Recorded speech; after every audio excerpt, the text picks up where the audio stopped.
Setelah ditutup selama 3 hari sejak Senin 31 Agustus lalu karena ada 23 karyawannya yang positif COVID-19. Hari ini gedung KPK sudah dibuka kembali. Penerapan protokol kesehatan di gedung KPK tetap diberlakukan untuk mencegah penyebaran virus corona. Sebagian pegawai KPK sejak Kamis pagi ini mulai kembali bekerja di kantor, namun dilakukan pembatasan karyawan yang masuk sebanyak 50% dan sisanya bekerja dari rumah. KPK juga akan memperketat penerapan protokol kesehatan khususnya bagi tamu maupun pegawai. Penyemprotan disinfektan juga telah dilakukan pasca 23 pegawainya dinyatakan positif corona.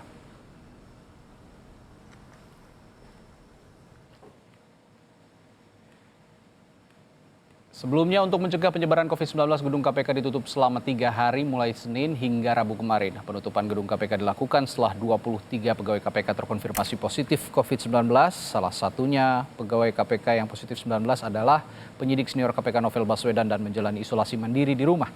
Selain itu, 1 tahanan KPK juga dinyatakan positif COVID-19.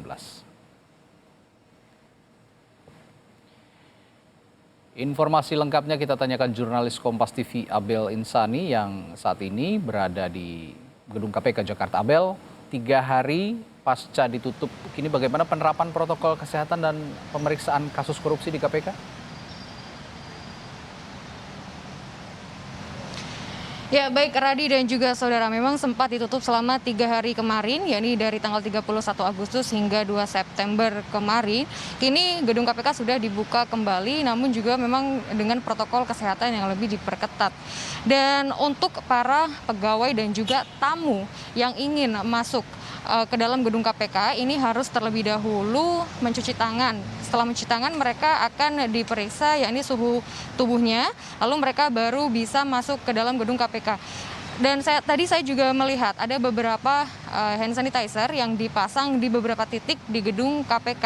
Dan selain itu, protokol kesehatan ini juga menyangkut dengan karyawan yang masuk untuk hari ini, ya ini hanya 50% saja. Ini merupakan salah satu protokol kesehatan yang diterapkan di gedung KPK agar penyebaran virus COVID-19 ini tetap bisa ditekan.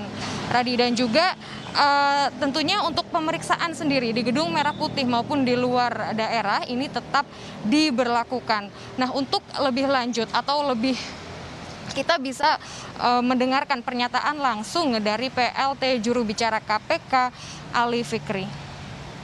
Kegiatan bidang penindakan sama seperti hari-hari yang lalu, hari ini juga ada pemeriksaan sejumlah saksi di gedung Merah Putih.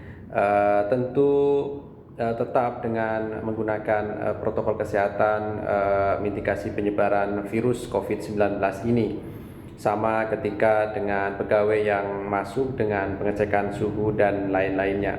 Tentu persiapan-persiapan yang dilakukan adalah sebelumnya seluruh area gedung, baik yang di dalam maupun di luar telah dilakukan disinfektan dan juga penyemprotan fogging ke seluruh ruangan yang ada di gedung KPK, baik di Merah Putih maupun di gedung KPK Lama C1, termasuk juga ke seluruh rutan cabang KPK. Nah, itu merupakan pernyataan dari PLT juru bicara KPK Ali Fikri yang menyatakan memang ada protokol kesehatan yang diperketat setelah dinyatakan 23 karyawan dari KPK yang positif COVID-19. Dan memang memang harus wajib bagi pegawai dan juga tamu untuk memakai masker. Itu hal yang paling penting yang harus dilakukan oleh para tamu maupun juga para pegawai di KPK, Radi.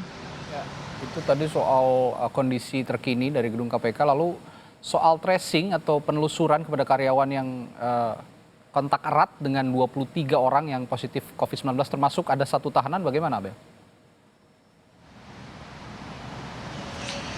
Iya, Radi, untuk tracing sebenarnya memang dari gedung KPK sendiri atau dari KPK sendiri ini sudah melakukan tes swab rutin sebelumnya.